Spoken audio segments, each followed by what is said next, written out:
tapi mungkin aku nggak bakal bahas semuanya deh, soalnya Ferin mametku untuk struktur molekul agak banyak ya ininya soalnya.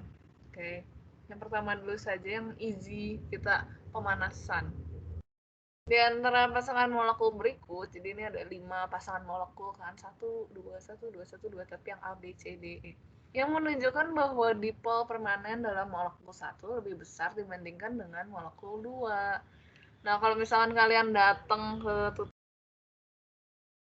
struktur molekul dan ikatan yang sebelumnya, aku kan sempat bilang kalau dipol-dipol atau kayak elektronegatif, ya polaritasnya suatu molekul itu bisa kita lihat antara dari bentuk dia atau ya maksudnya bentuk dia simetris atau enggak, yang pertama. Yang kedua, ada yang memberatkan di sebelah enggak, kayak ada unsur yang bikin dia lebih elektronegatif di sebelah kiri atau kanan atau atas atau bawah atau tidak. Nah, sekarang kita coba tinjau itu. Pakai warna apa? Merah A biar kelihatan. Misalkan yang pasangan A ini. Ini kan dia kiri kanan ya secara sekilas kita lihat mah kayak simetris gitu kan. Kayak C-nya ya punya 2 tangan dua-duanya. Tapi dia punya unsur yang berbeda. Ini Cl, ini metil, ini Cl. Kalau menurutku, saya nggak menurutku sih ya, tapi menurutku juga sih Cl itu kan lebih elektronegatif daripada metil kan, jelas kan kalau dari tabel periodik gitu kan. Ini C, ini C, Cl nya bukan di situ deh, Cl di sini ya, dia kan lebih ke kanan dan dia termasuk um, golongan 7A, yang mana golongan 7A itu golongan yang paling elektronegatif. Suka ditulisnya gini loh, ini tuh nandain kalau si Cl tuh lebih elektronegatif daripada metilnya. Jadi uh, seakan-akan si molekul ini teh lebih ketarik ke sana, gitu. Jadi nanti ini arahnya tuh arah si dipolnya bakal ke bawah sini kira-kira. Bisa dimengerti nggak sih? Sebenarnya agak abstrak sih, kayak aku pun agak uh, menerka-nerka gitu. Tapi kira-kira begitu nanti arahnya si ini elektronegatif ke bawah. Kalau si ini harusnya lumayan imbang karena Cl-nya kan trans. Kalau ini cis, trans. Jadi harusnya imbang. Yang dia minta kan 1 lebih gede daripada 2. Oke, berarti ini harusnya kejadian 1 lebih daripada 2. Tapi coba kita lihat yang lain. Kalau yang lain, ini yang satunya di sini cuma punya 1 Cl di sebelah kanan, yang ini punya Cl-nya 2 di sebelah kanan. Jadi harusnya kalau dilihat sekilas 2-nya lebih gede daripada, jangan begitu deh nanti bikin bingung. 1-nya malah lebih kecil daripada 2. Yang C, Cl-nya di kanan 1, terus dibandinginnya sama sebuah etena yang trans begini.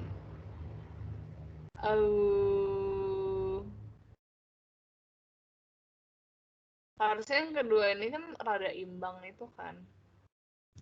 Jujur ini aku juga nggak yakin. Tapi harusnya yang 1 lebih gede daripada yang 2. Soalnya yang 2 lumayan simetris. Dan ini narik ke sana, ini juga sama-sama narik ke situ. Jadi kayak harusnya dia simetris. Yang D ya kelihatan dari bentuknya juga dia simetris, ini sama narik ke sana, ya narik ke sini. Ini kan juga sebetulnya adalah struktur resonansi, jadi elektronnya tuh tersebar sama rata, jadi ya gimana-gimana gitu, simetris ini sebetulnya. Jadi ya ya ini tidak terjadi apa-apa. Kalau di sini dia rada ketarik ke sebelah sana gara-gara ada CL di sini dan CL di sini, sehingga kita bisa katakan bahwa yang satunya lebih kecil daripada yang dua. Ini salah cuy. Yang satunya lebih gede daripada dua. Yang ini juga dengan struktur resonansi terus dia membentuk segitiga yang seharusnya kalau bentuknya segitiga begini juga dia nggak bakal ada kejadian apa-apa karena nariknya sama kuatnya gitulah kasarnya, jadi kayak dia tidak polar. Ini juga tidak polar, jadi ini kayak ya sama dengan mungkin sama-sama nggak polar. Jadi kemungkinan jawabannya antara C dan A. Yang kayaknya sih lebih ke A. Nggak punya kunci jawabannya. Jadi kok B sih?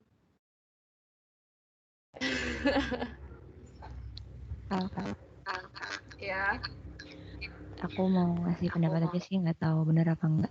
Itu yang yang di bagian satu itu CL yang 2 di bawah itu kan bisa kayak dibentuk ke bawah gitu kan resultannya gitu. Jadi dia benar 1 sama dengan 2. Iya gitu. Iya, kayaknya benar 1 sama dengan 2 gitu. Menurut aku. Itu juga sih, mereka berdua malah tidak polar dua-duanya harusnya. Iya. Oke. Ini jawabannya entah C, entah A, tapi aku kayaknya lebih suka A. Tapi gak ada kunci jawabannya, jadi ya kira-kira begitulah. Jawabannya 2 kan? Jawabannya, memang jawabannya A sama C. Ada variannya di sini. Oke. Berarti betul guys, jawabannya A dan C. The answer is answer A dan C. Yay. Oke, next. Nah, ini yang tadi aku gambar-gambar di depan. Boron B sama oksigen membentuk molekul diatomik heteronuklear BO dengan muatan 1 negatif. Berarti dia ketambahan 1 elektron. Dengan memperhatikan diagram tingkat energi dari orbital molekulnya, jawablah pertanyaan berikut ini. Berapakah orde ikatan molekul BO? Nah, ini tuh sebetulnya kita tinggal ngisi-ngisi aja. Kayak kuncinya adalah kamu tahu apa namanya, konfigurasi. Pertama kamu harus tahu konfigurasinya. Tuh Anissa, kamu udah dijawab Fahan tuh harusnya. Yang kedua, kamu harus tahu diagram orbital ya, molecular orbital gitu.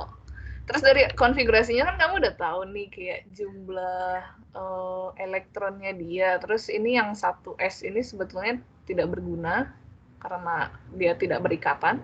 Yang kita pakai cuman yang 2S dan 2P. Karena dialah orbital-orbital yang dipakai berikatan di antara mereka. Nah, kita tinggal isi deh. Si B punya 3 elektron. Si O punya 6 elektron di orbital yang berikatan ya. 1, 2, 3, 4. Nah, tinggal dimasuk-masukin nih. Di orbital yang S, dia ada 4 elektron. Di orbital yang P, dia ada total berarti 1, 2, 3, 4, 5 elektron. Nah, cara ngisinya tuh dari bawah diisiin dulu semua. Nih, 1, 2, 3, 4. Jadi ada berapa? 5 ya? 5. Gitu. Nah, terus untuk menentukan ordo ikatannya di ordo ikatan sama dengan jumlah elektron yang berikatan. Maksudnya di dalam orbital berikatan, bonding, yang nggak dikasih bintang, berarti yang di bawah-bawah ini biasanya, dikurangi jumlah elektron yang tidak berikatan. Berarti di dalam orbital yang non-bonding. Anti-bonding, bukan salah. Kalau non-bonding beda lagi. Terus 2 elektron berikatan. Ini berarti kan karena ikatan itu terbentuknya dari elektron yang berpasangan, makanya dibagi 2. Kita kembali ke Word. Oke. Berarti untuk menjawab yang A, ordo ikatan. Ordo ikatan ya sama dengan jumlah elektron yang menempati bonding. 1, 2, 3, 4, 5, 6, 7. Dikurangi elektron yang menempati antibonding 1, 2, 3. Bagi 2. Sama dengan 4 bagi 2, 2. Mamet, bener nggak Mamet? 2.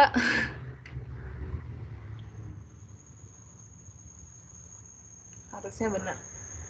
B. Kal mau nanya. Iya. Aku masih gak ngerti 7 itu dari mana sih sebenarnya? Berarti aku belum bisa di sini. Jadi untuk menentukan ordo ikatan dari orbital molekular itu, elektron di orbitalnya aku tulis. Elektron di orbiting kami elektron di bagi 2 elektron karena dia berpasangan. Nah, terus ini kalau lagi di diagram molekular, yang dikasih bintang-bintang ini tuh adalah orbital antibonding. Jadi dia yang bahasa kerennya destruktif. 7-nya dari mana? Dari kamu hit. Kok 7 sih? Aku salah ya tadi. 7 bener. Kamu hitung jumlah elektron yang menempati orbital-orbital bonding. Di orbital S kan ada 1 orbital sigma, terus kebetulan dia penuh nih 1. Habis itu di yang orbital P ada 6 elektron yang menempati siapa namanya? Bonding. Oh iya, tadi aku salah guys. Berarti elektron di orbital bondingnya itu ada 7. Jadi 1, 2, gitu. Dikurangi elektron yang di antibondingnya cuma ada 2 ini.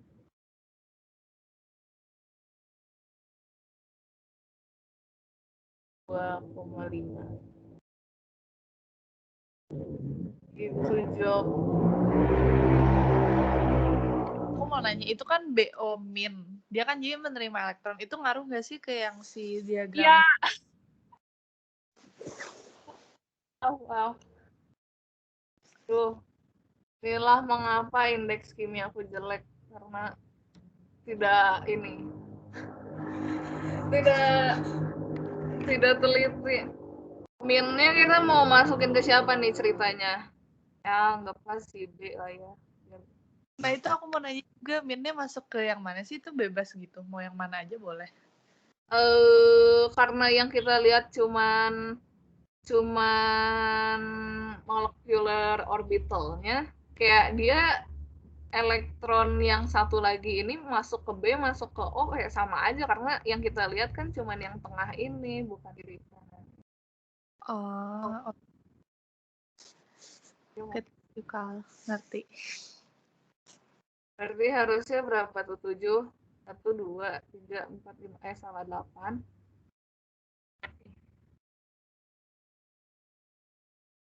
8 elektron di orbital bonding 1, 2, 3, 4, 5, 6, 7, 8 dikurangi 2 elektron di antibonding per 2 karena harus bersamaan sehingga ordo ikatannya adalah 3. Berapa jumlah elektron dari kulit terluar yang menempati orbital anti-ikatan, anti-bonding? Ya oke, berarti dengan mudah kita lihat bahwa di anti-bondingnya, kulit terluar kan ini kan, buahnya itu kan bilangan yang menandakan kulit terluar. Nah, terus yang ada di antibonding hanya ada 2. Kelihatan kayak 3. Itu yang ini. Berapa jumlah orbital non-ikatan, non-bonding yang terdapat pada molekul ini? Nah, non-bonding itu orbital yang tidak, kalau bonding itu dia berikat. Anti-bonding itu dia penghancur orbital orang. Kalau non-bonding itu yang jomblo-jomblonya. Bukan jomblo sih, maksudnya kayak dia ya tidak.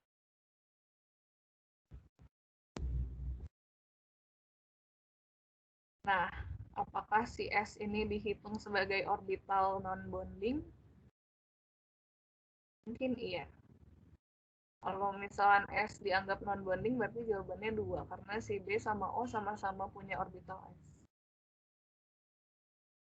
Ferin, gimana Ferin?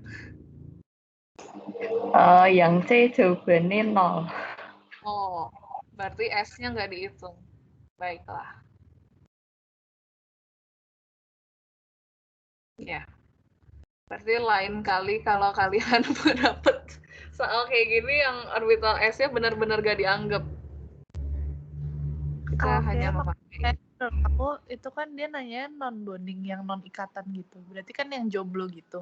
Tapi kan itu semuanya berpasangan gitu nggak sih? Nggak ada yang jomblo. Iya, makanya 0. Ya makanya tadi aku tidak yakinnya si S-nya ini dianggap atau enggak untuk si non-bonding. Kalau misalkan S-nya tidak dianggap ya udah 0. Tapi kalau dianggap pun bukannya juga 0 non-bondingnya. Kan dia berpasangan semua. Oh bukan, ini jomblonya tuh bukan artinya bukan orbitalnya isinya cuma 1. Tapi kayak si orbital ini tuh tidak mengganggu ikatan gitu. Gimana nggak ngerti. Aduh, waktu itu aku pernah jelasin ke siapa ya? Ferin atau seseorang pernah nanya soal bonding.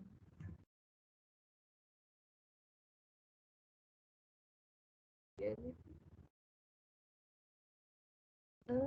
kalau non bonding nggak berinteraksi dia.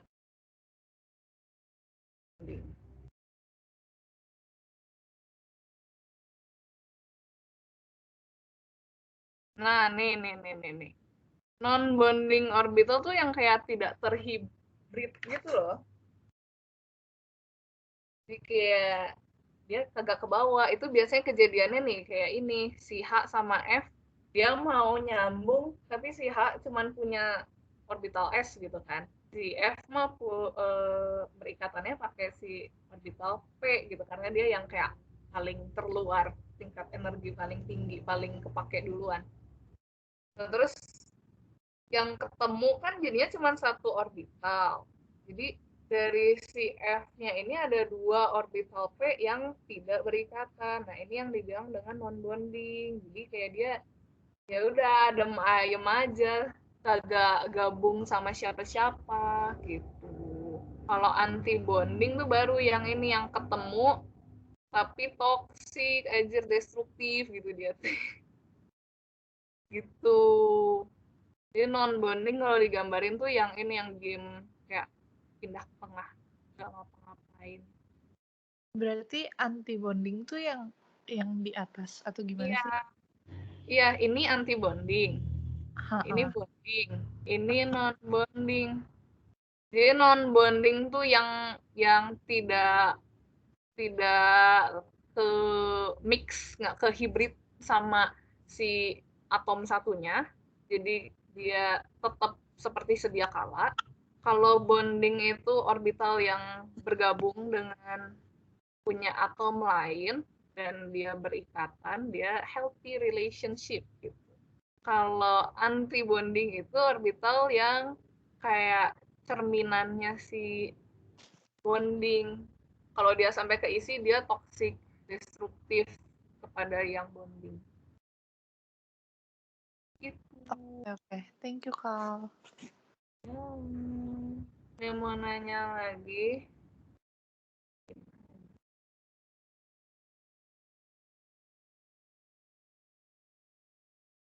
Yang mau nanya lagi? Ini agak membingungkan sih sebenarnya aku kalau ngerjain molecular orbital juga harus nyontek-nyontek, nggak bisa kalau di luar kepala. Lanjut ya. Atom Ki membentuk molekul di atomik homonuklear.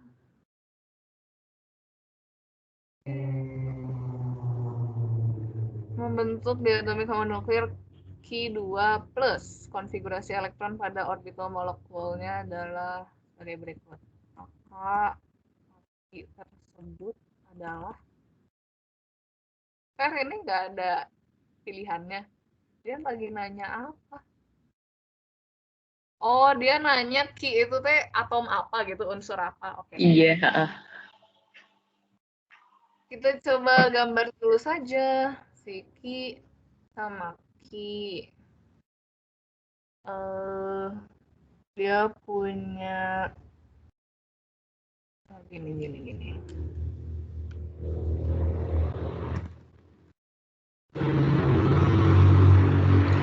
Mulai dari yang S dulu. 1S.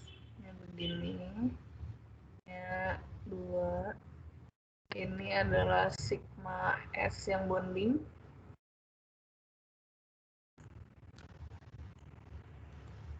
Sigma 1S yang bonding. Ini 1S satunya. Aduh. 1S. Kemudian ada orbital cerminannya yaitu yang anti bonding. Kemudian dia punya 2S.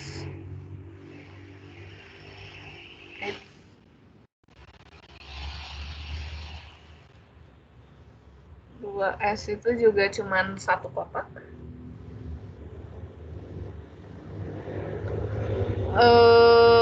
2S-nya gini lagi.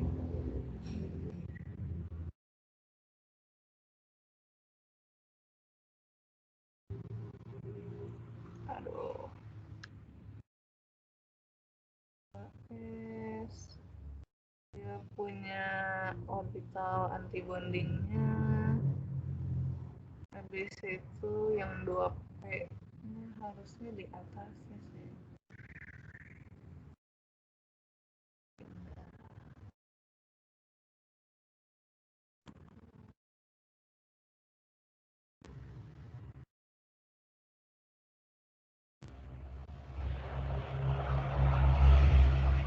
Kemudian dia punya orbital 2P. 2P itu ada 3 kotak. Membentuknya berarti harusnya yang modelnya Pi-nya ada 2.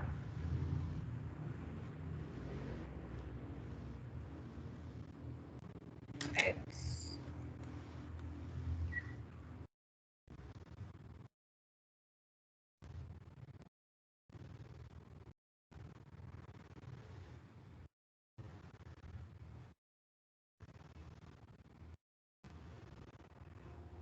Ngelek.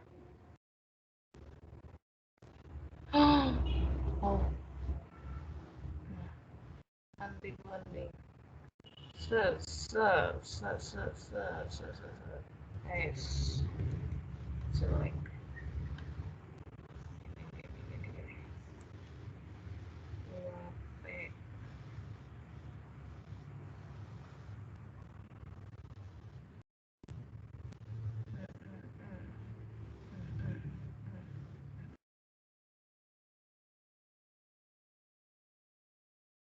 Kira-kira gitu. Ini sangat badly drawn. Nah, ini sebetulnya adalah clue pertama kita sih. Bentuk ini. Karena lihatlah di sini. Nah, kan kita tahu bahwa untuk atom di atomik yang kembar dari golongan 1 sampai 4 tuh bentuknya kayak begini. Kalau 1 sampai 4, 1 sampai 5 tuh yang kiri ini. 5 sampai 7 tuh yang atau 5 sampai 8 malah yang kanan ini. Nah, sedangkan salah window. Sedangkan si ini sudah kelihatan nih bahwa dia bentuknya yang untuk golongan 1 sampai 5. Berarti Ki udah pasti 1 sampai 5. Kok bisa tahu seperti itu? Kita lihatnya dari ini. Nih, dia bilang kalau si sigma P-nya itu isinya ada 4. Sigma 2P dia bilang ada 4 isinya. Nah, nggak mungkin bentuknya yang begini kalau isinya 4. Karena ya harus ada tempat untuk 4. Kalau misalkan bentuknya yang ini, dia bilangnya bakal 2. Gitu. Nah, terus ini kita isi nih. 1 S-nya penuh semua. 2 S-nya penuh semua karena dia bilang isinya 2 dan isinya 2. Pi 2P 4-nya ya isinya 4. Pi 2P-nya isinya 1. Wow. Betul lah, kita lihat ini jadi kayak nge-trace back gitu loh. Kalau tadi yang atas mah kan kita dari konfigurasi elektron ke molekul kita cari konfigurasi elektronnya. Berarti kan ya ini isilah tentu saja, ini juga tentu saja berisi. Nah, ini si orbital P-nya ini yang menjadi penentu. 1, 2, 3, 4, 5. Karena dia itu adalah benda yang sama kan, Ki berikatan dengan Ki, unsur yang sama, kembaran. Jadi ini harusnya keisinya bareng-bareng. Harusnya dia punya konfigurasi juga. Tapi perlu diingat kalau dia bilang Ki2-nya itu punya muatan plus. Berarti memang yang 1 bakal kehilangan 1 elektron. Ya, anggaplah yang kanan ini. Nah, berarti si Ki ini konfigurasinya itu 1s2, 2s2, 2p3. Karena kalau yang ini kan dia kehilangan elektron. Ini yang sempurna. Kita kasih shiny. Oke, jelek kayak gitu. Nah, apa unsur apa yang konfigurasinya 1s2, 2s2, 2p3? Karbon. Maka Ki adalah C. Karbon. Dan valid juga bahwa karbon itu kan golongannya 4A kan. Nah, 4A memang model orbital molekulnya adalah yang seperti ini.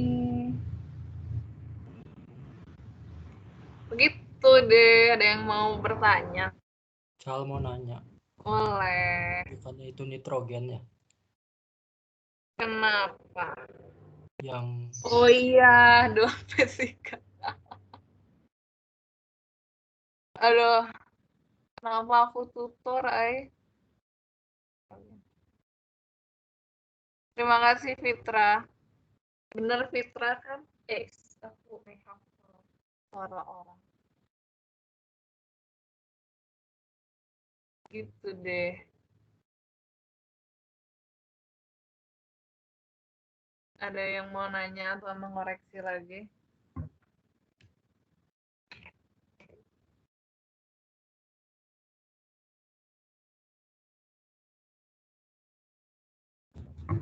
Aman? Aman. 3.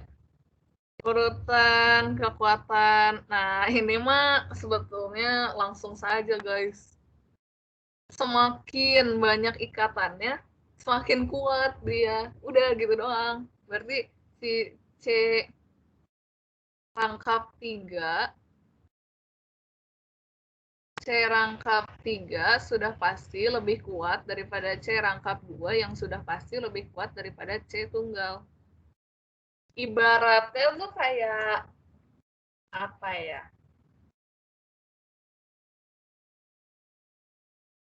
Kamu bayangin aja lah kalau kayak dua benda antara dia diiketin, apa kalau dua benda ini diiketin,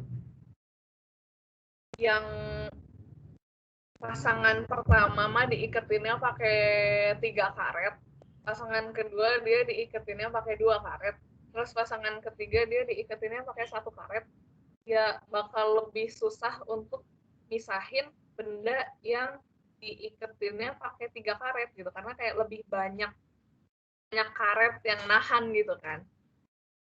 Jadi ya udah gitu doang, nggak usah pusing-pusing. Semakin banyak garisnya, semakin kuat. Gitu.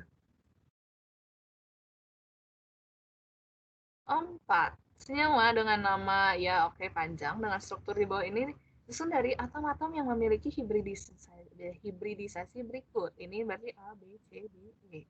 Pilihannya.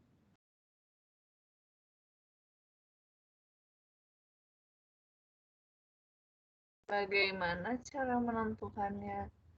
Cara mudah yang pertama adalah kamu lihat bentuknya. Enggak, sebelum kamu lihat bentuknya, kamu tentukan dulu atom-atom yang punya pasangan elektron bebas. Kayak oksigen. Oksigen itu kan punya elektron valensinya 6 nih. Yang 2 udah dipakai berikatan sama C. Berarti dia punya 2 pasang elektron bebas yang tidak digambarkan. Karena yang tidak digambarkan inilah yang suka mengecoh. Terus N. N itu elektron valensinya 5. Yang 3 udah dipakai berikatan, berarti dia punya 1 elektron bebas. O yang di sini juga punya 2 PeB. H tidak punya karena dia cuma punya 1 elektron valensi. Nah, barulah kita tentukan bentuknya. Baru dilihat bentuknya. Kalau kalian datang ke tutorku yang sebelum tempat tahu panduannya bahwa kalau hibridisasi sp3 itu dia tetrahedral, ya oke, kenapa ini naik sendiri? Kalau dia sp3 pastilah geometri dasarnya tetrahedral. Kalau dia sp2 pastilah geometri dasarnya itu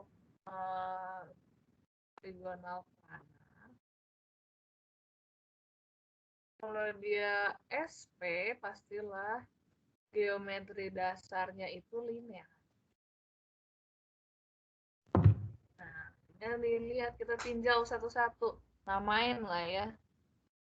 O1, O2, OOC1, O3, N sama H-nya biasanya. Kita lihat nih.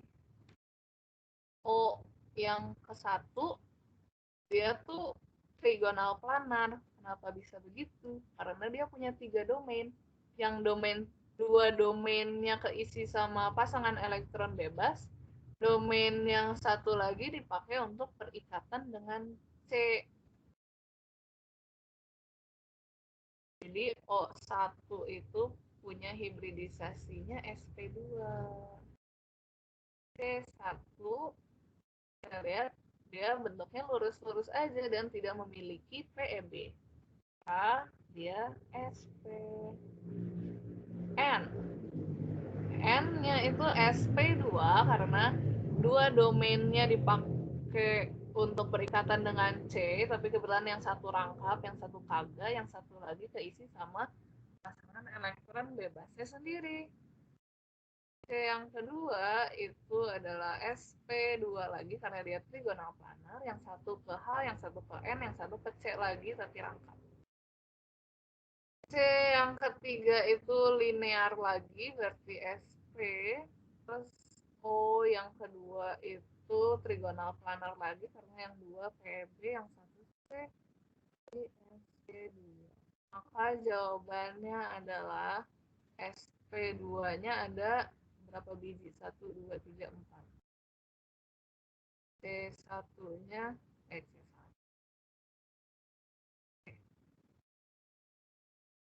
SP-nya ada 2 biji. Berarti 0 SP3, 4 SP2, 2 SP. Ini jawabannya.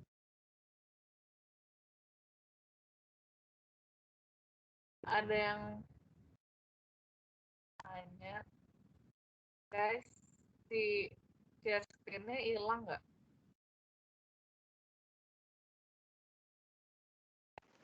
Kamu mau nanya dong, boleh gak? Bentar, ini share screen-nya hilang nggak? Enggak kok, di tempat aku. Iya. Tapi Word aku nge-lag. Gimana, Jab? Sambil nanya aja. Aku masih gak ngerti kayak kapan sih kita tahu kalau atom itu tuh mengalami hibridisasi gitu.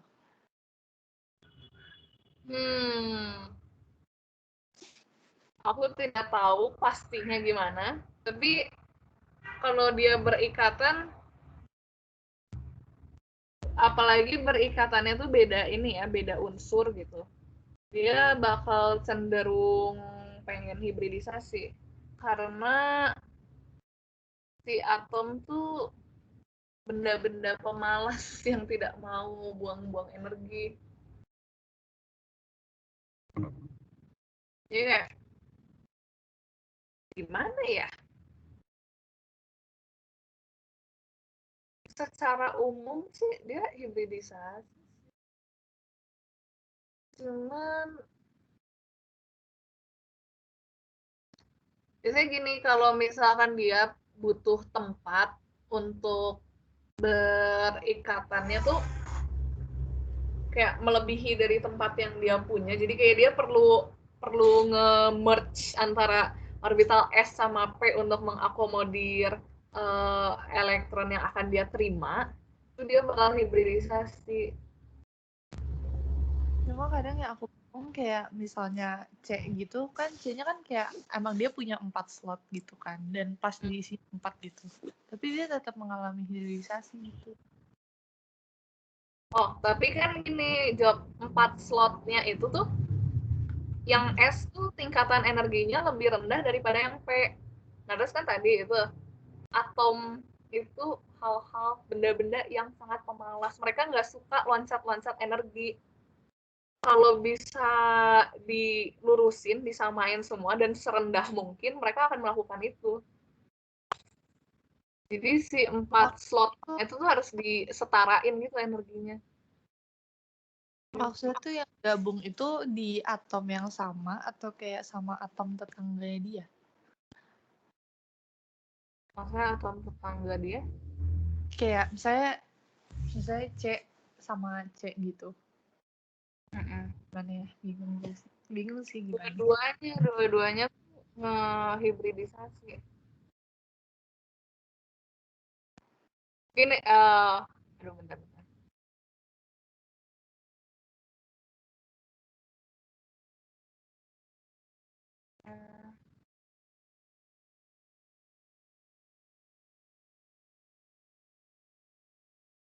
Gini deh, kalau hibridisasi yang biasa, yang VSEPR itu tuh kayak cuman ngegambarin satu sisi doang kan. Itu tuh kayak setengahnya si orbital molekul. Jadi kalau orbital molekul tuh kayak bigger picture-nya gitu, kayak dia nunjukin hibridisasi dari kedua belah pihak. Kalau si VSEPR tuh cuman satu-satu. Jadi sebetulnya dua-duanya hibridisasi. Tapi bisa juga kejadiannya kayak yang tadi di chatnya Claudia ini. Yang satu hibridisasi penuh, yang satu lagi kayak cuman sebagiannya doang gitu, kayak cuman satu orbitalnya ini doang. Jadi agak kondisional gitu sih. Yang aku Dan ini kalau kan yang kayak kalau saya kayak gitu. Maksudnya kan dia 04 itu, tapi kan maksudnya bukannya di P doang terakhir. Maksudnya kayak emang pas di P-nya gitu. kayak apa misalnya? Kayak karbon kan berarti kan konfigurasinya kan 1s2, 2s2, 2p2, ya kan? Nah, kan 04-nya itu kan di P-nya doang. Berarti kan harusnya dia nggak perlu gabung sama si S-nya gitu. Cuma aku mah nggak ngerti, kayak kalau dari situ doang.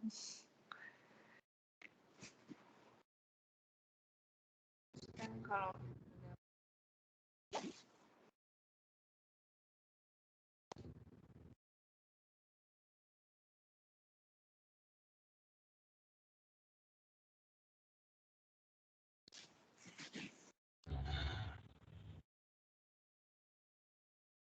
gitu kan. Cuman permasalahannya adalah biasanya si karbon ini kan dia pengennya punya 4 tangan. Jadi si satu elektron yang di 2s ini harus dia depak ke sana. Karena dia nggak suka kalau misalnya satu ini tuh diisi sama benda lain penuhnya dan lain. Oh, astaga. Oke. Thank you, Kal. Iya.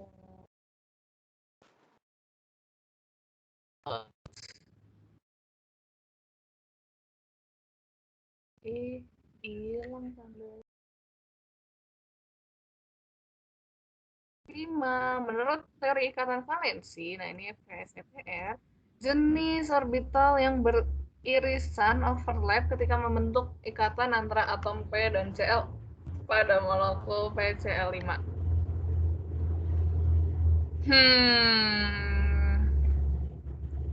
PCl5.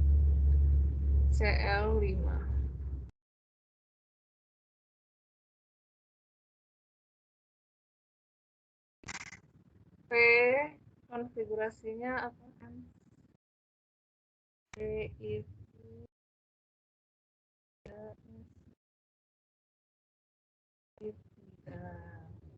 kemudian kalau kita gambarkan orbitalnya bentuknya seperti ini. Jangan bingung ya, ini kalau aku gambarnya nggak disejajarin itu teh ya. Jadi kalau di atas tuh dia lebih tinggi.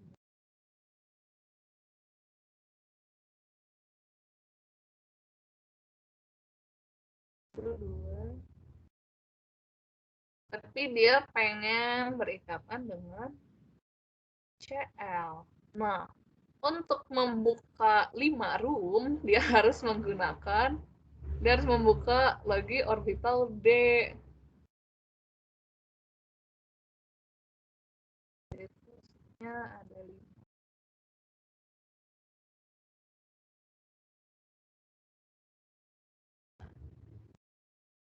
Ini adalah 3D. Nah, yang satu ini didepak ke sana supaya bisa terbentuk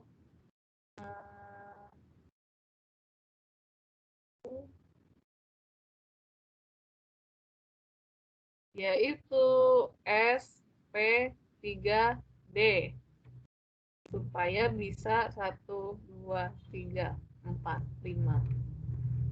Terus ada non-bondingnya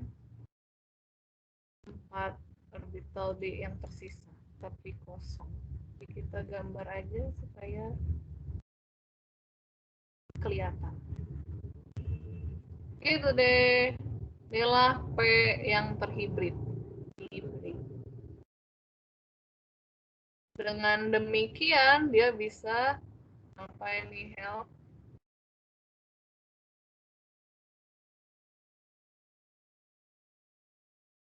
demikian dia bisa menerima masing-masing satu elektron dari Cl. Nah, Cl-nya sendiri tidak terhibridisasi. Bingung nggak tuh? Cl kan gini kan Lewis-nya. Oh, kalau kita bikin ininya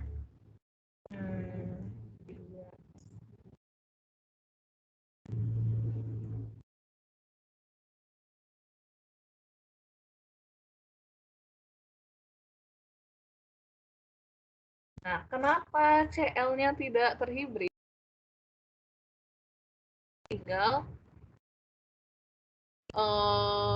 beririsan,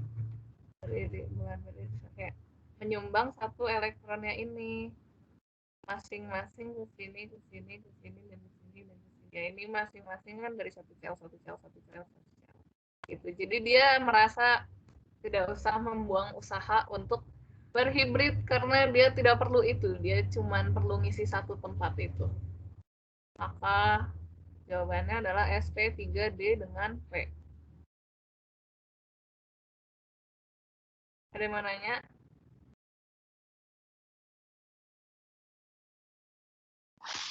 Mau nanya, Kal. Iya, kenapa? Bedanya SP3DS sama SP3P apa? 3DS itu kalau misalkan dia pH5. Kenapa? Karena gini. Kalau misalkan yang satu elektron yang disumbangkan ke masing-masing tempatnya P ini berasalnya dari orbital S, baru dia bilangnya 3PDS gitu. Tapi karena ini satu elektronnya berasal dari orbital P, jadi yang dibilang beririsan itu antara orbital P sama hibridisasi SP3D. Oh, paham. Makasih. Yo, ada lagi yang mau bertanya? Tidak? 1, 2, 3, tidak. Fosfor putih memiliki struktur yang terdiri dari 4 atom fosfor. PPPP. Oke, ini nggak tahu kenapa, tapi kalau nggak salah jawabannya adalah tidak terbentuk hibridisasi pada atom P. Taunya dari mana? Dari searching Google. Karena aku pun tak tahu kenapa seperti itu. Oke, next. Urutan, ya itu tadi udah. Satu sampel gas hidrokarbon volume 200 kerapatan sekian ke kanan. Rumus molekul gas hidro. Ini stoikiometri. 200. Rho-nya 2,53 gram per liter.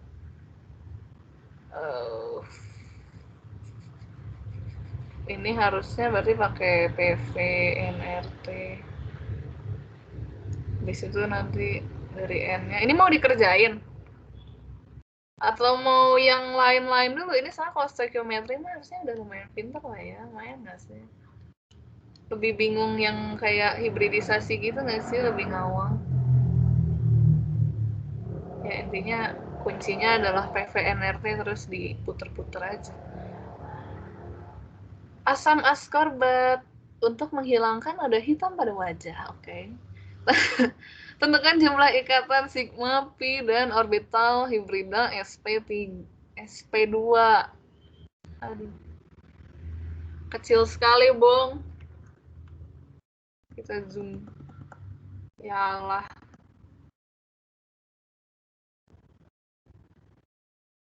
Nah. Gini deh gampang ya. Kalau ada ikatan antara atom, sudah pasti dia punya ikatan sigma sejumlah 1. Kalau ada ikatan rangkap, yang satu tuh sigma, yang satu pi. SP2, terus tadi kita sudah tahu bahwa SP2 itu untuk yang bentuk-bentuknya trigonal planar alias punya domainnya hanya 3. Oke, berarti untuk menentukan jumlah ikatan sigma, tinggal menjawab pertanyaan ada berapa ikatan. 1, 2, 3, 4, 5, 6, 7. Aduh, males gue. 1, 2, 3, 4, 5, 6, 7, 8, 9, 10, 11, 12, 13, 14, 15, 16, 17, 18, 19, 20. Yang pi-nya itu hanya ada di rangkap-rangkap. Rangkapnya ada 2. Yang pi itu cuman salah satunya doang. Berarti pi-nya ada 2. Kemudian SP2-nya itu yang domainnya 3.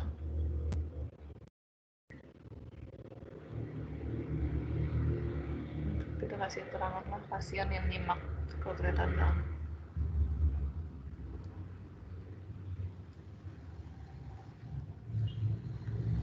Yang domainnya 3. Coba, ini si O ini ada 4, si C ini ada 4, si C ini ada 4, si O ini ada 4, ini ada 4, ini ada 4. Nah, ini ketemu 1. 1, 2, 3. 3. Berarti jawabannya B. Ada yang mau nanya? Kecepatan nggak? Apa udah cukup paham lah, ini mah menyimak gambar doang. Bisa. SP2-nya yang mana aja sih? Ya. SP2-nya nih aku kasih highlight. Ini.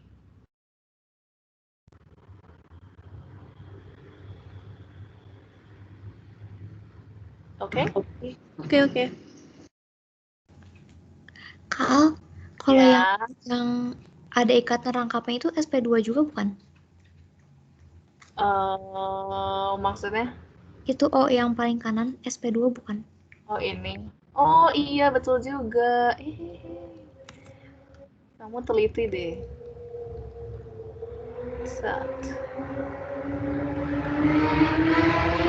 Berarti harusnya 4 ya. Berarti harusnya jawabannya A ya. Terima kasih. Next. If molecule has a dipole moment of itu, what is the amount of charge? Ferin, ini bukan yang kamu pernah tanyain ke aku ya? Kamu bisa. Aku nggak pernah tanya ini.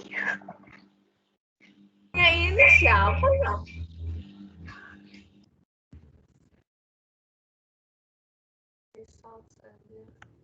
Ada, pokoknya ada yang pernah nanya ini ke aku.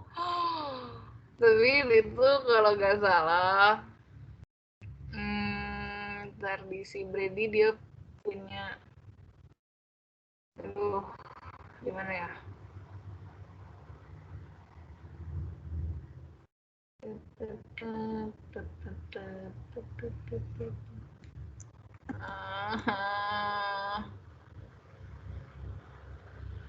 Ada hitungannya, tapi lupa ada di mana.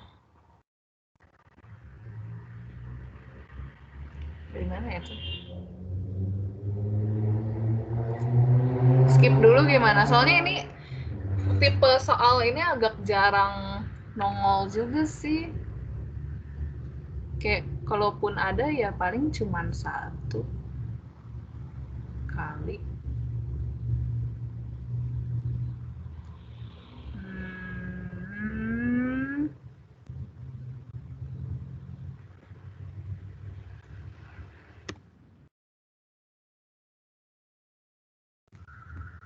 Aduh.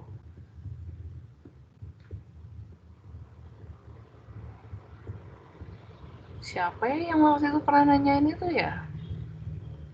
Udah, skip dulu ya guys. Mager. Soalnya ini masih banyak dan belum yang gas.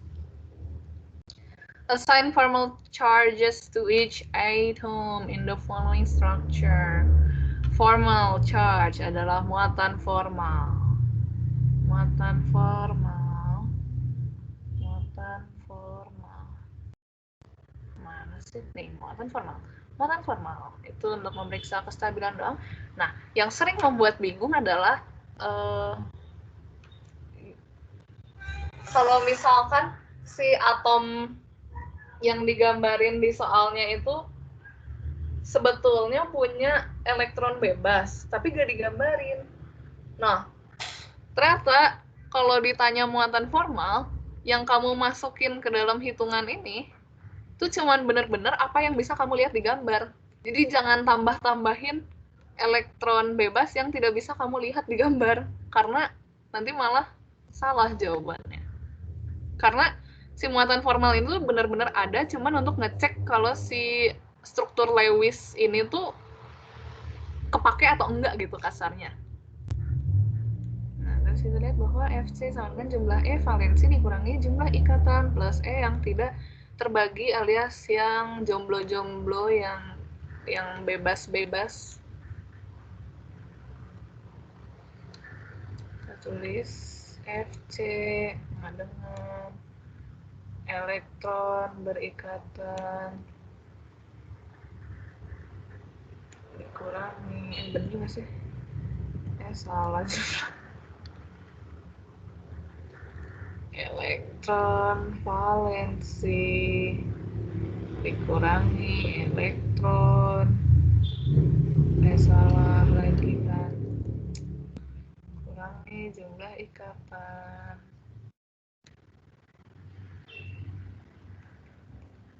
Tambah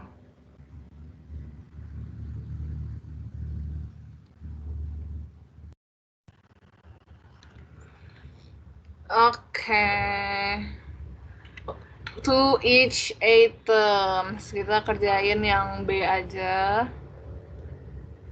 yang B. N formal charge-nya N. Elektron valensinya N ada berapa? Warna hitam kan? FC-nya N. Elektron valensinya ada 5 dikurangi jumlah ikatannya dia ada 4, terus kita tidak melihat ada elektron yang tidak terbagi di mana-mana kan, berarti 0 saja. Maka dia 1, min 1. F C-nya F, kebetulan mereka apa? Yang N nggak plus 1. Oh iya betul, plus 1. Aduh, matematikanya jelek tapi masih jadi tutor, kenapa? F, elektron valensinya ada 7. Dikurangi dia berikatannya 1. Ditambahkan elektron yang tidak terbagi nih, yang bahagia dengan sendirinya ada 6. Maka 0. Kemudian formal charge-nya O, dia elektron valensinya 6, berikatan sejumlah 1, tapi digambarinnya elektron yang tidak terbaginya ada 6, sehingga dia min 1. Betul kan? Betul. Gitu, udah gitu doang. Terus kalau ditanya pemaknaannya gimana? Formal charge itu paling bagus kalau itu dia plus 1 artinya si struktur Lewis-nya itu kurang baik. Kurang stabil secara teori. Udah sih gitu doang. 12. What kind of hybrid orbitals do the numbered atoms use in the following molecule? Oh, Iya, Boleh nanya nomor 11. iya. Kalau misalnya yang kayak nomor A itu kan ikatannya rangkap. Ntar dihitungnya 2 apa 1? Hitungnya 2. Oke, makasih. Kalau aku mau nanya, Iya. kan tadi katanya kalau yang formal charge-nya 0 berarti lebih bagus kan daripada yang plus 1 atau yang min 1. Aku mau tanya yang kuis kemarin dong, yang HNO 3. Itu kenapa paling bagus yang 2 ya? Padahal yang 2 itu bukan yang gimana ya? Ada soalnya sih.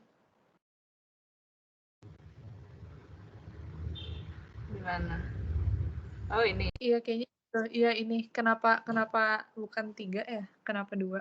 Soalnya yang kalau aku hitung kan yang 3 justru malah yang kayak 0 gitu nggak sih? Nah itu, makanya aku jawabnya 3 juga.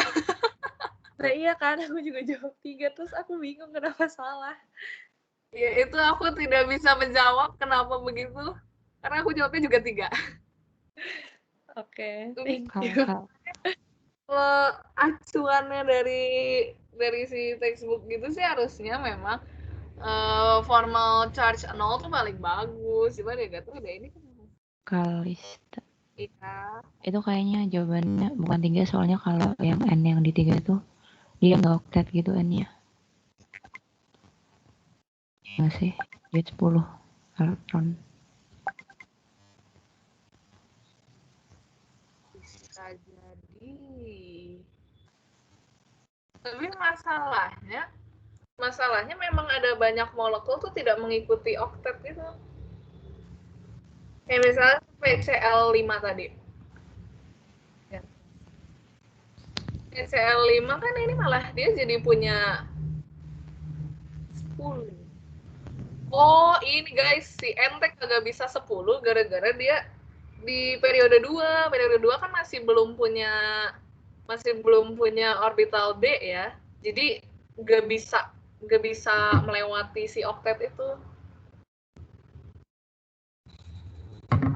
Bagus. Pantas aja bintang tutor.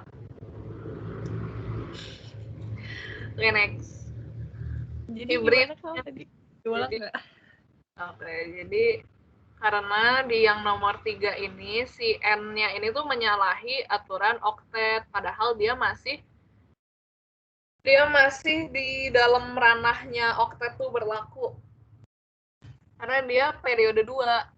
Kalau periode 2 kan masih belum punya orbital D, jadi dia belum punya kekuatan untuk menyalahi aturan oktet gitu. Kalau diisi ini kayak dipakai bareng itu bukan? Apa? Maksudnya si elektronnya kayak dipakai bareng gitu ya? Oke. Thank you. Ya.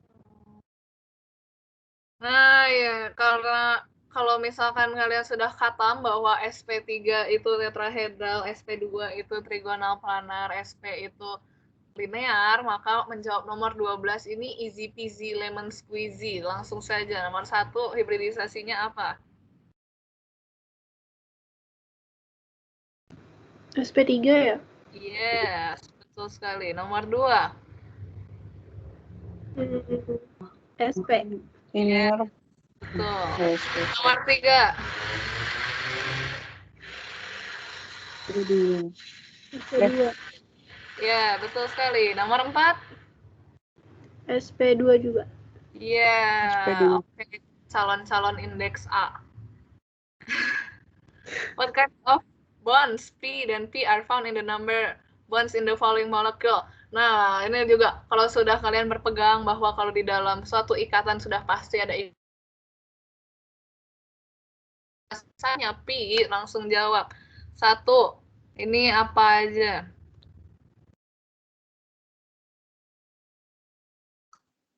Satu sigma ya? Iya, betul sekali. Nomor 2. 1,2 P. Ya, betul. 3. 1 sigma. Betul. 4. 1 sigma 1 pi. Oke, calon indeks A juga.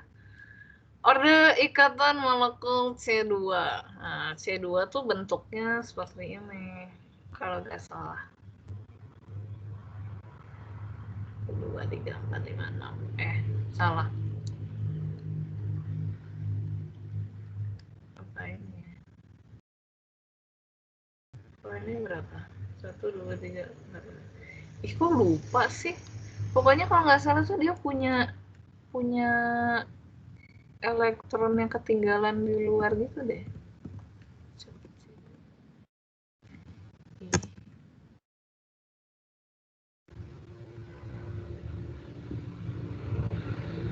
Nah, iya, berarti benar yang pertama. C gini, gini, gini, gini, gini. Maka orde ikatannya adalah 2, Sarini isi 2. Hitung energi gizi CaCl 2 jika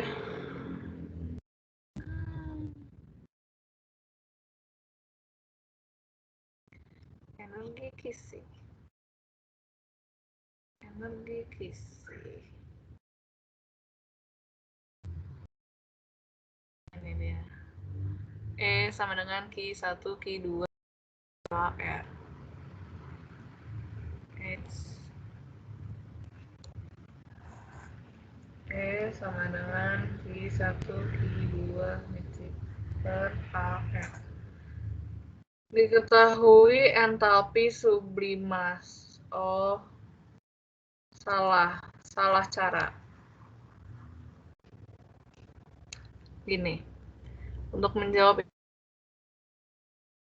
gizi alias lattice energy adalah energi yang dibutuhkan untuk mengubah unsur-unsur dari bentuk gas ioniknya, gas ionik, berarti fasanya gas, terus bentuknya ion, menjadi ikatan ion padat, yaitu yang benda ini. Jadi seharusnya cara mengerjakan yang tadi itu, karena dia ngasih informasinya adalah energi-energi dari tahap yang ini, mulai dari bentuk standarnya dia, terus sublimasi itu tadi kan berarti dari padat menjadi gas, habis itu dan seterusnya, terus nanti menggunakan hukum Hess bisa diperoleh energi kisinya. Males ngitungnya, maaf. Ditambahin semua gitu ya? Iya, betul sekali. Makanya nggak semua benar-benar ditambahin sih, kayak bisa aja ada yang dikurangi. Seperti contohnya yang nomor 4 itu yang elektron affinity. Tapi intinya pakai hukum Hess.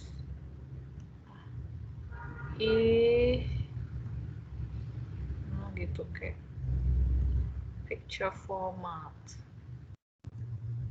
Wrap text in front of text. It's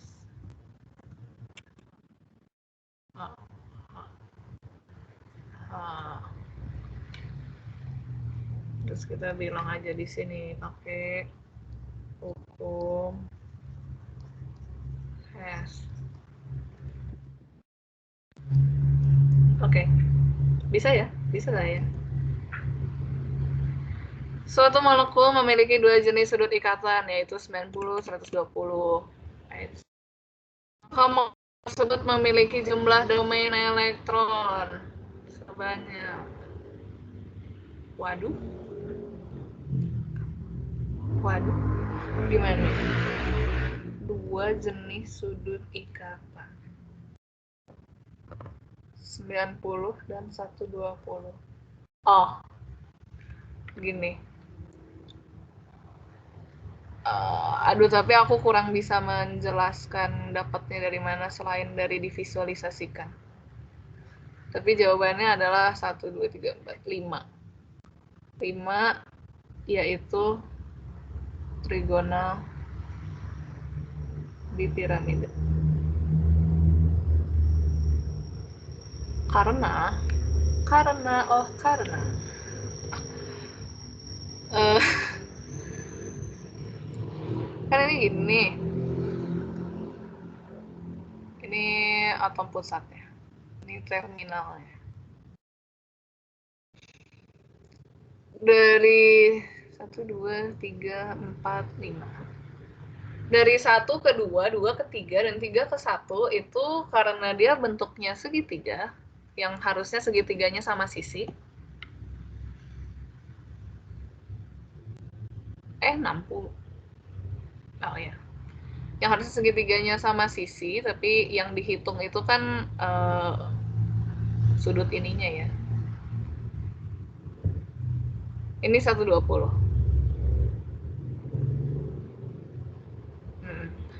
Terus dari 1 ke 4, 4 ke 2, 4 ke 3, atau 1 ke 5, 5 ke 3, 5 ke 2 itu 90 derajat. Gitu kira-kira. Harus agak divisualisasikan sih ini mah. Ada yang mau nanya nggak? Ini kalau nggak ada yang nanya aneh sih. Gimana? Atau kayak benar-benar blank.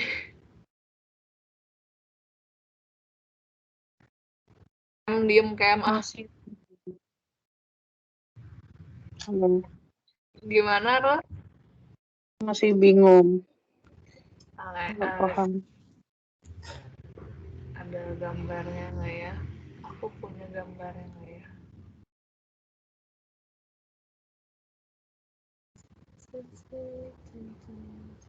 Nah, ini dia. Nih. Jadi, nih, kalau trigonal planar, kan dia kayak membentuk segitiga sama sisi. Tapi, kalau di dalam struktur molekul tuh yang dihitung, sudut yang dihitung tuh sudut ininya, kayak antara ikatannya ini. Nah, sudut antar ikatannya itu 120 kira-kira, plus min. Nah, terus kalau trigonal bipiramidal itu tuh sama aja dengan planar triangular, terus kamu tojosin tusuk sate dari atas ke bawah, terus dibalikin, terus kayak pura-pura, oh aku punya 2 piramid, atas bawah, gitu.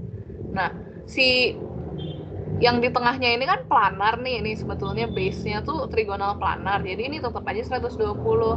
Nah, tapi karena dia ditusukin tusuk sate tegak lurus begini, ini pastilah 90. Kesini juga 90, ini kesini juga 90, dan yang bawahnya juga kayak gitu. Terus untuk bisa memperoleh jawabannya tadi, kalau cuma dikasih 90 sama 120 memang harus apa ya, harus khatam bentuk-bentuk geometri dasarnya ini dulu.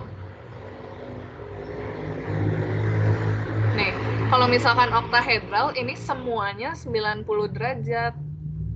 Karena ini tuh persegi planar kan, dasar yang datarnya ini tuh persegi planar. Kayak gini. Dan ini tuh harusnya 90, 90, 90, 90. Habis itu ditusukin tusuk sate lagi yang tegak lurus, jadi ini ke sini pun 90. Begitu. Jadi kalau misalkan pertanyaannya apa informasi yang diberikannya itu molekul ini hanya memiliki sudut ikatan 90 derajat, maka jawabannya sudah pasti oktahedral. Kalau dia bilangnya 109,5 derajat, sudah pasti tetrahedral. Jadi pilihannya antara kalian harus menguatkan visualisasi kalian atau hafalin sudutnya. Gitu deh. Ada yang mau nanya lagi? Atau kayak udah menyerah? Ya udahlah, cuman satu soal nanti di antara banyak soal.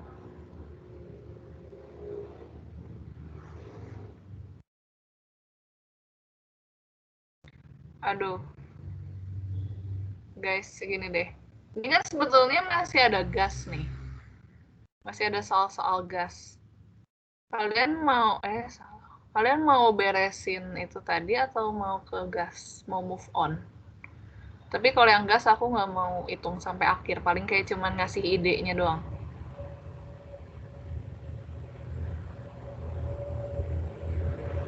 Gimana? Nanya dong Kak, itu cuman PV NRT doang gitu Kak? Itu nggak sih? Si gas. Gas itu cuman PV NRT atau? Iya sih, sebenarnya memang kayak cuman PV NRT. Oh. PV NRT dan beberapa hal lainnya. Terus ini paling kayak yang rada aneh tuh si Van der Waals ini. Nih. Van der Waals ini tuh sebetulnya kayak sama aja dengan PV NRT tapi di upgrade sedikit gitu, kayak dikasih faktor-faktor koreksi supaya sesuai dengan kenyataan, karena PV NRT itu cuman berlaku untuk gas ideal gitu. Terus V yang ini sama V yang ini tuh ternyata sama aja. Aku tadi sempat tertipu. Terus paling nanti parsial, tekanan parsialnya Dalton, terus efusinya si Graham, terus sedikit bermain stoikiometri. Ya, seharusnya kalau kalian kemarin udah belajar teori kinetik gasnya fisika, minimal bisa ngitungnya lah, cuman dikasih sedikit bumbu-bumbu kimianya jadi harus ngitung molnya lah atau apanya lah, dan mempergunakan persamaan reaksi gitu-gitu. Ya udahlah, skip. Mau skip itu, ini mau dilanjut aja di struktur yang lebih abstrak.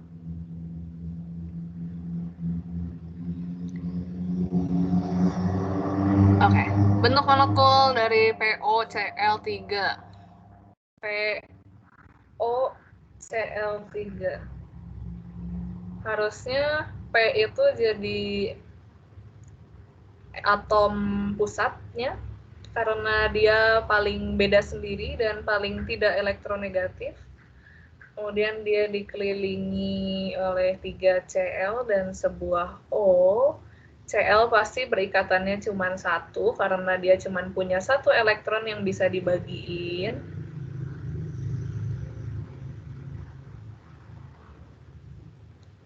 Tapi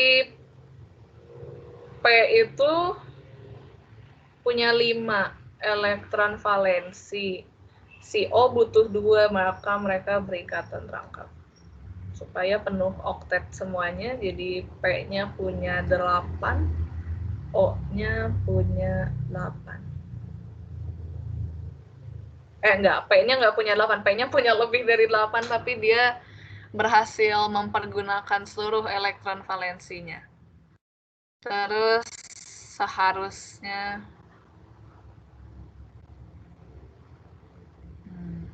bentuknya apa nih? Bentar, kalau kita lihat ininya sih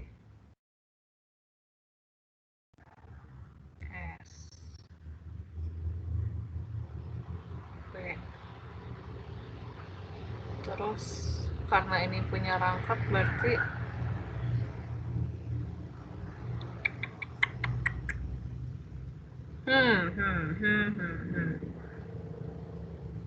hibridisasinya P-nya apa ya?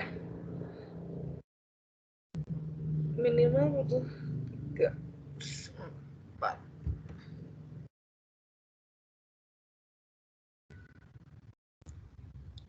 SP 3 ya. Oh iya, tetrahedral berarti harusnya.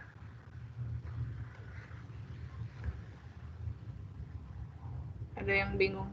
Pasti bingung sih, aku tadi ngoceh sendiri habisnya. Aku gambarin dulu. Tapi gimana ya? Aduh.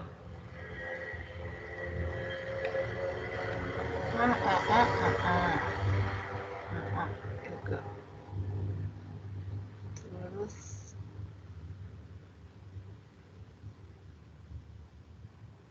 gimana kalau kita searching aja biar cepet?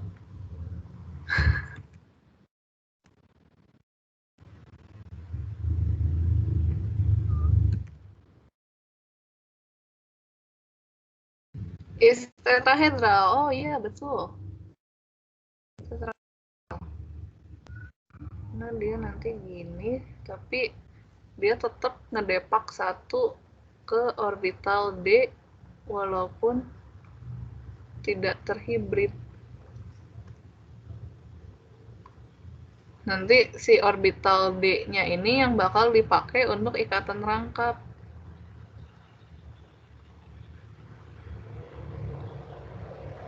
Ini yang sigma-nya. Oke, kalau misalkan kalian bingung pakai ininya, cukup lihat dari struktur Lewis-nya dan lihat bahwa dia punya 4 domain, jadi sudah pasti tetrahedral. Gitu.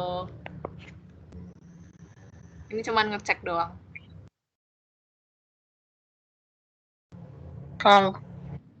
Ya. Kalau ditanya itu overlapnya di mana gitu, gimana? Tahunya overlapnya di mana maksudnya? Kalau ditanya overlap gitu, bisa nggak atau nggak bisa? Bisa aja.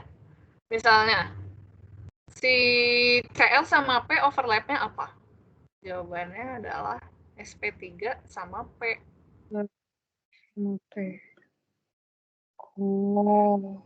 P sama CL itu SP3 dengan P. Karena CL cuman pakai orbital P-nya dia.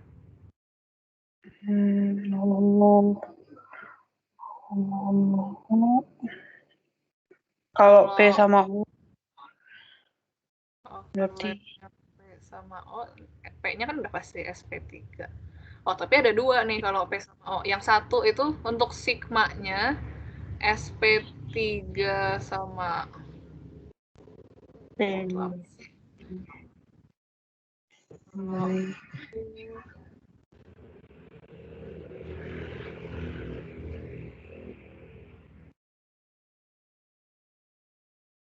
Harusnya SP3P. Iya deh, harusnya ya. Sigmanya juga SP3P. Atau O-nya ke hibrid. Kalau O-nya ke hibrid, SP2.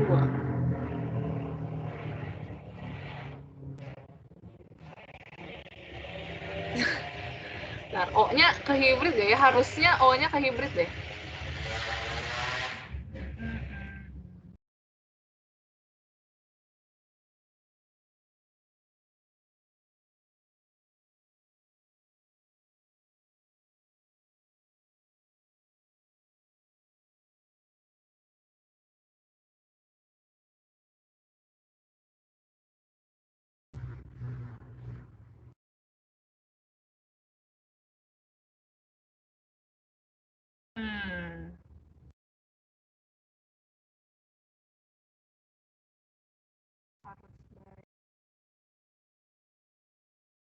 Si D-nya bakal karbon.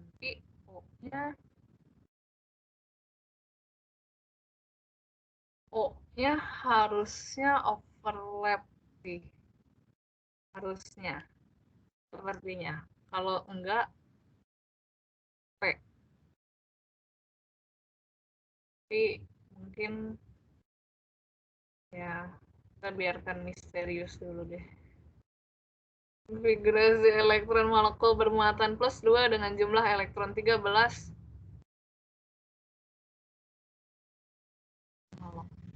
akan plus 2 dengan jumlah elektron 13. Ini maksudnya jumlah elektronnya tuh jumlah elektron total si molekulnya atau per atomnya?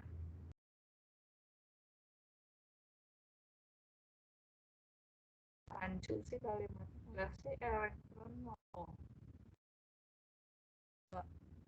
Kok kita anggapnya dia X2, tapi kayak nyamakan dan jumlah elektron 13. Oh, berarti jumlah elektron 13-nya itu untuk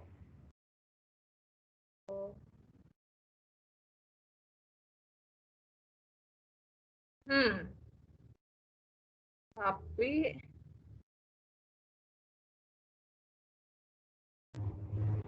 maksudnya si 13 ini tuh setelah dia bermuatan atau sebelum dia bermuatan? Menurut kalian gimana?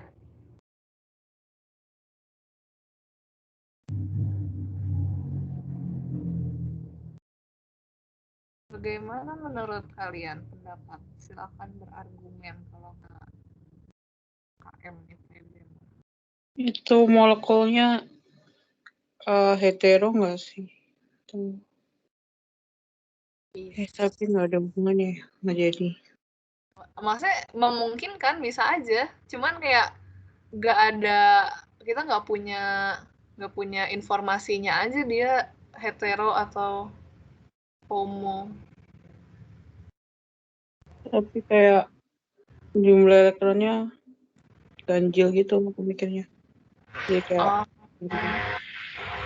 bisa. Tapi sebetulnya ini nggak begitu ngaruh juga karena dia nanyanya cuma konfigurasi. Nah, ini permasalahannya pemaknaan kalimat ini nih, si 13-nya itu tuh setelah bermuatan atau sebelum bermuatan. Karena kalau 13-nya ini setelah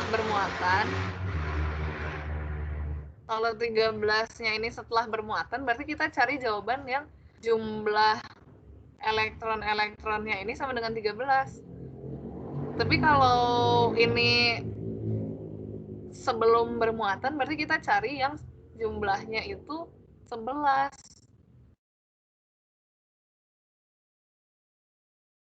Jadi ini tapi 13 semua nggak sih? Dari A sampai E. Oh ya, aku nggak ngitung. Aku yang ngitung 13 semua. Oh, wow.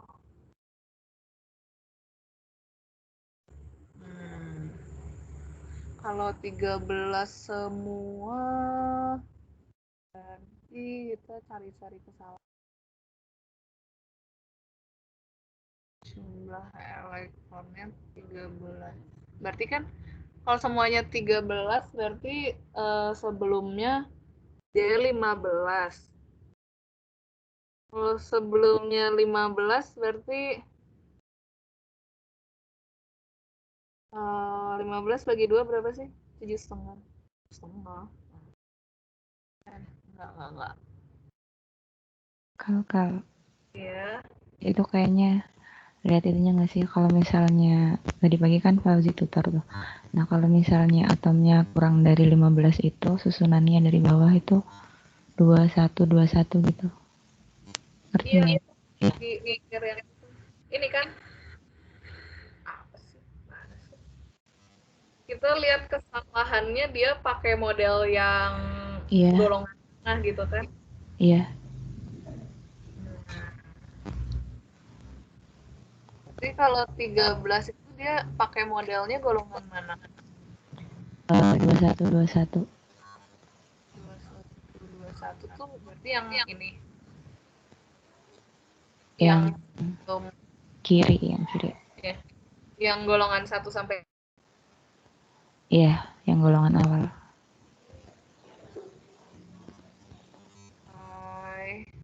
Model MO golongan 1A 5A. yang bentuknya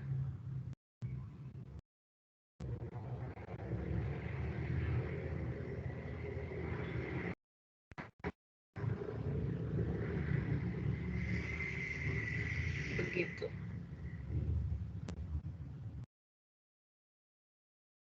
Oke, jelek gambarnya tapi ya udah. Oke, berarti kita cari yang memenuhi bentuk ini. 1S, 1S, 2S, 2S-nya udah pasti sama aja, berarti kita tinggal melihat ke yang pi dan sigma-nya P. Dan kalau 21, 21 itu yang duanya adalah yang pi. Nah, itu harus 4. Tidak bisa 2. Berarti jawabannya B. Lihat bahwa pi-nya 4.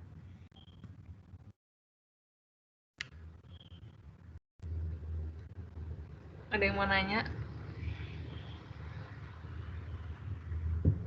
Kenapa harus 4? Maaf.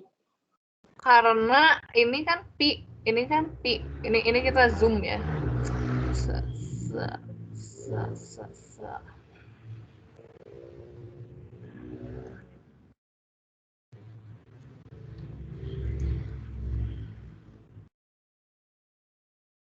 Pi. Sigma. Kenapa harus 4? Karena isi elektronnya 4. Kalau pakai model yang ini, berarti pi-nya kan punya 2 ruangan. Kalau dia punya 2 ruangan, berarti elektronnya kalau dia mencapai si orbital sigma, mengisi si orbital sigma, kan berarti orbital pi-nya ini bakal keisi penuh duluan. Nah, untuk dia keisi penuh, karena ya satu ruangan isi 2 elektron, jadi ada 4.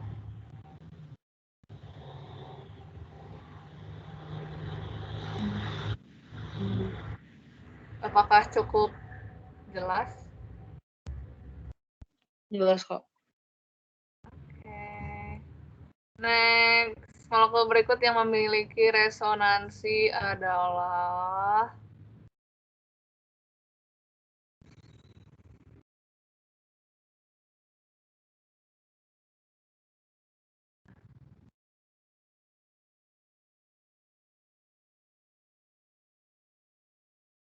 kalau nggak SO2, H3O+. Ini sih nanti UAS harusnya boleh searching kan, open book kan? Oke, kita search aja dulu.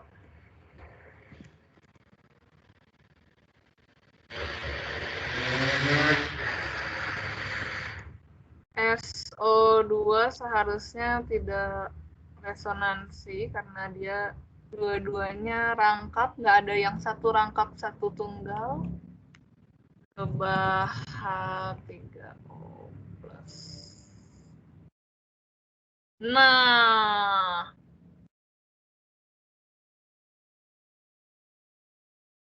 ya nggak?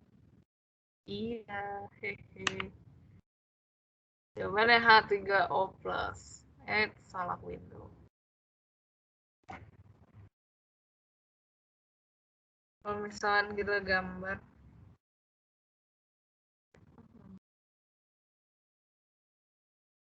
O, H, jadi kasih H lagi.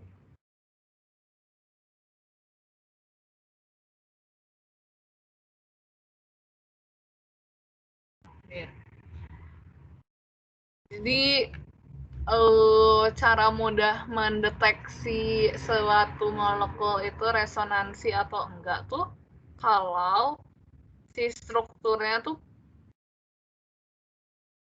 punya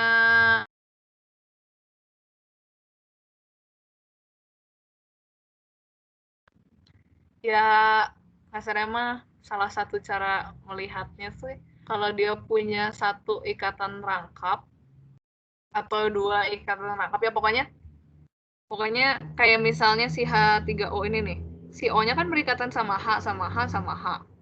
Kayak ikatan antara dua benda yang sama gitu, dua atom yang sama, tapi ada satu atau dua ikatannya, jadi nggak semua ikatan itu ada yang rangkap sendiri.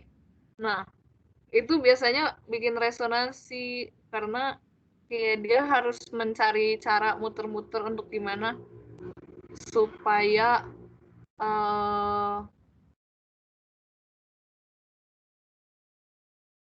secara rata.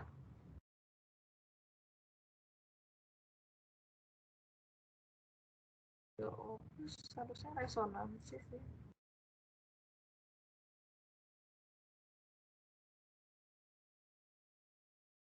Gede. Atau bisa juga kalian liatin yang lain terus main eliminasi aja kayak tadi.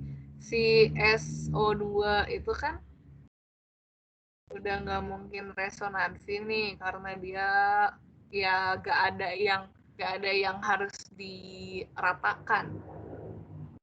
O3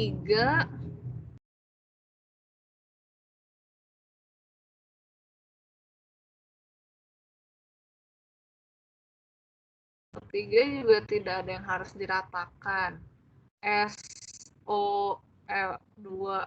F2 itu juga harusnya tidak ada yang harus diratakan.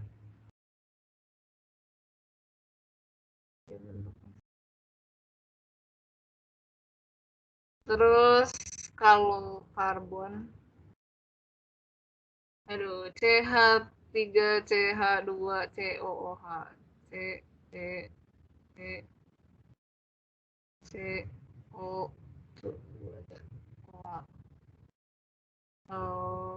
C2 CH3. Ini pun tidak ada ikatan yang harus diratakan.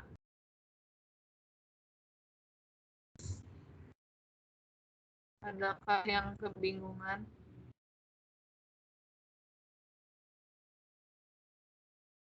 Gimana?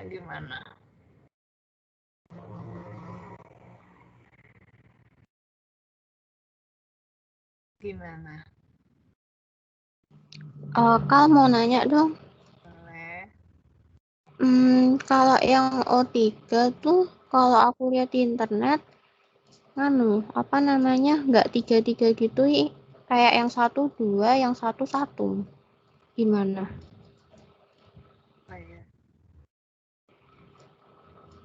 Iya juga ya, kenapa aku gambar kayak gitu, yang O di tengahnya jadi berapa elektron ay? Lewis.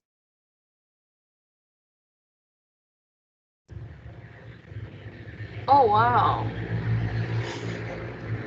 Berarti jawabannya O3 harusnya. Ya oke. Ini tutor hari ini banyak blundernya, maaf ya. Si O3. Itulah gunanya selalu sedia Google ketika ujian. Jangan Google Meet. Google aja.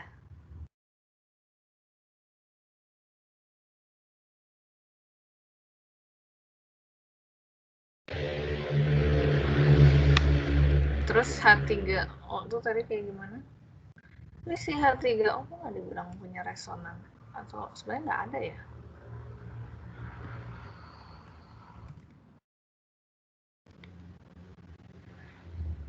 Sepertinya dia tidak ada sebetulnya. Baiklah.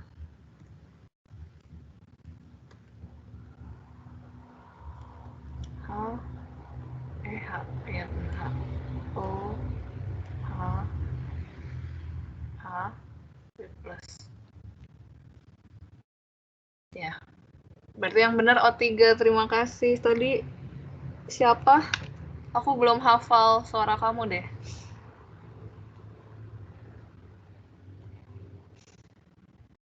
Tidak dijawab. Oke, gak apa-apa. Aku kuat. Dan sudah selesai. Siapa? Keputus. Siapa itu? Kedengeran nggak? Oh, Lili. Oh, pantesan. Lili, kita kayaknya masih belum sering ngobrol deh. Iya. Ya, hafal suaramu. Oke. Terima kasih. Dan kita sudah mencapai penghujung soalnya Ferin. Apakah mau dilanjut soalnya Diana? Atau tidak? Gasnya apa? Atau ada yang mau nanya tentang gas?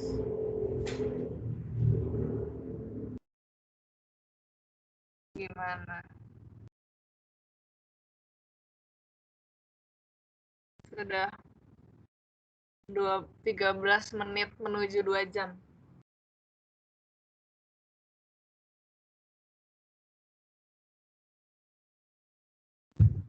Nah, aku mengikuti kalian nih, mau berakhir atau mau ada yang ditanyain perihal gas?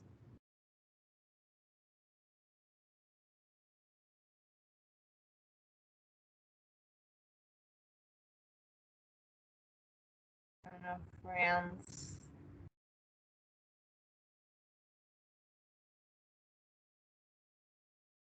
Ini nih, model-modelnya tuh paling kayak begini.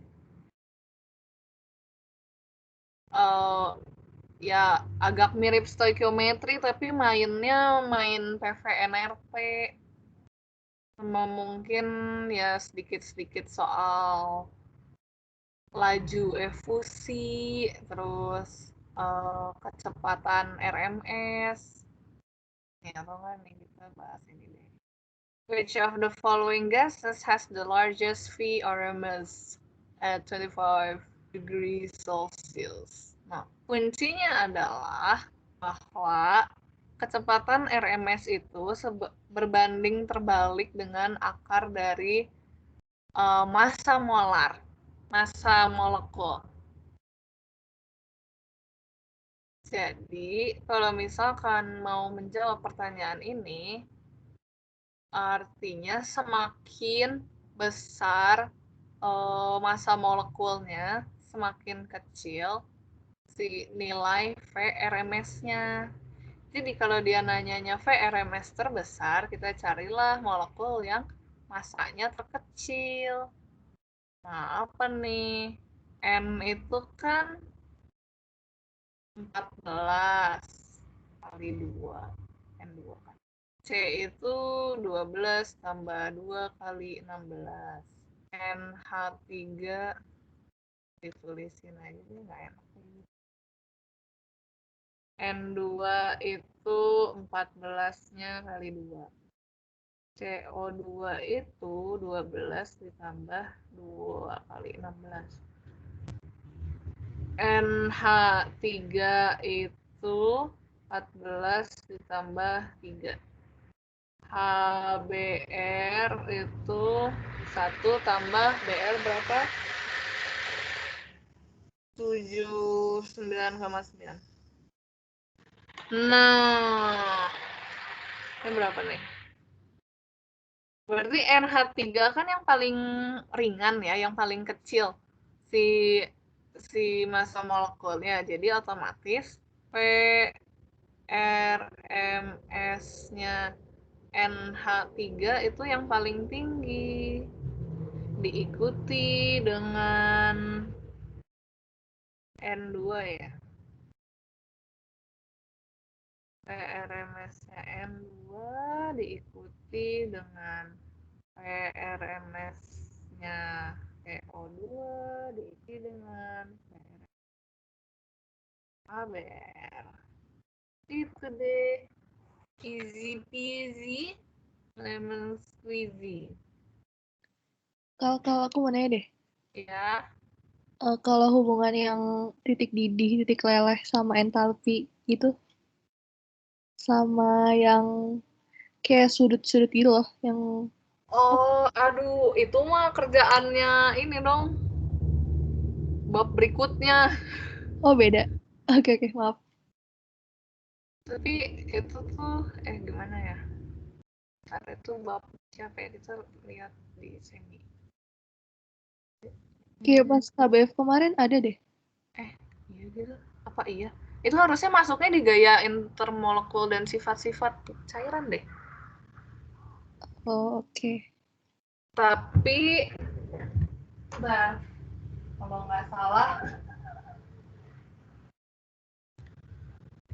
nggak salah ya, kalau dalam kasus hidrokarbon, semakin panjang rantainya alias semakin besar massa molekulnya, semakin tinggi titik didihnya. Tapi semisal massa molekulnya sama atau panjang rantainya sama gitu, yang cabangnya lebih sedikit, lebih tinggi titik didihnya. Ya, kalau nggak salah begitu. Dan kalau nggak salah juga waktu itu aku nge-search penjelasannya itu tuh diibaratkannya tuh seperti Tetris. Kita numpang coret di sini ya. Jadi kalau misalkan ada molekul panjang gitu lah ya, tapi kayak dia ya udah gitu dibandingkan dengan misalnya ini yang punya 2 cabang. Ibaratnya tuh kalau lurus doang, kalau di Tetris kan dia kayak gampang kesusun gitu lah ya. Kayak ya udah dia lurus-lurus aja hidupnya gitu, tidak ada drama, tidak ada apa. Nah, yang lurus-lurus gini doang dan kayak susunannya rada rapat, ini tuh lebih susah untuk diacak-acak gitu, karena intinya dari mendidihkan suatu zat itu tuh kamu mengacak-ngacak si molekulnya, kamu mau bikin dia ya pokoknya goyang-goyang kemana-mana lah gitu. Dan kalau dia tersusun rapih itu lebih sulit untuk goyang-goyangnya, makanya perlu energi yang lebih tinggi alias butuh temperatur yang lebih tinggi untuk ngedidihinnya. Beda dengan yang si ini. Kalau ini kan ya anggaplah bentuknya gini kan. Terus kalau di Tetris gitu kan dia kayak banyak bolong-bolongnya gitu. Gak bisa serapih yang lurus doang. Ya gitulah pokoknya. Nasi yang tidak rapih ini tuh lebih gampang untuk diacak-acak. Makanya titik didihnya lebih rendah. Kalau nggak salah penjelasannya seperti itu. Soalnya kemarin tuh yang diketahuinya entalpi gitu loh. Berarti ini bukan babnya. Oh, diketahui entalpi. Gas gitu? Nggak tahu deh. Aku soalnya belum benar-benar ngebaca seluruh yang gas. Cuman itu terdengarnya lebih ke arah sifat cairan. Mungkin itu disimpan dulu nanti. Antara ke tutor yang memegang materi itu atau kalau aku nemu jawabannya mungkin aku chat kamu. Kalau inget. Atau kalau mau nanya lagi ya boleh chat aku. Oke, Kal. Iya. Ada yang mau nanya lagi?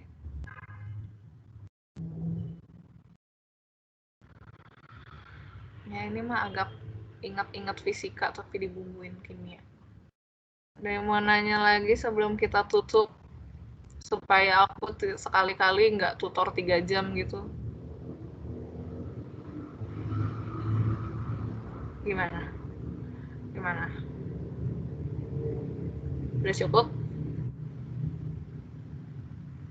Karena nggak ada yang jawab, kita anggap udah cukup. Baiklah, terima kasih semuanya sudah hadir di tutor hari ini. Dan sudah